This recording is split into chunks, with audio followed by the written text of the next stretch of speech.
Hello to Uganda. I know you love football there, and I hope we'll have a great national team that will come to the World Cup as well.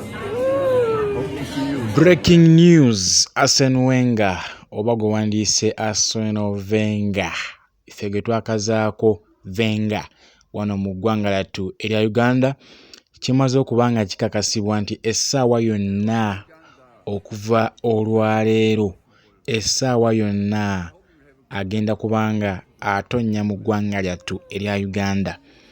Ngenda kukuwa ebigambo ebitonotono byayogedde bw'abaddeko ne munnayuganda omu wali mu Bungereza asobodde okuba nga akwasaganya enteekateeka zino okulaba nga aleeta Arsene Wenger mu ggwanga lyattu erya Uganda asobole okuba nga asisinkana abawagizi ba ttiimu ya Arsenal.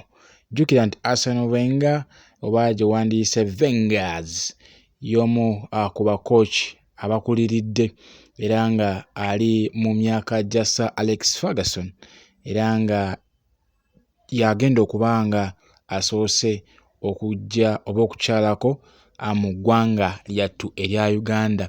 Ndowooza ne ku East Africa. Kale kasooke tufune eddoboozi lya Arsene Wenger ng'ayogerako eri bannayuganda n'oluvannyuma tukomewo. Hello to Uganda. I know you love football there, and I hope we'll have a great national team that will come to the World Cup as well. Hope to see you somewhere. Bye-bye. Hello to Uganda. I know you love football there, and I hope we'll have a great national team that will come to the World Cup as well. Hope to see you somewhere. Bye-bye.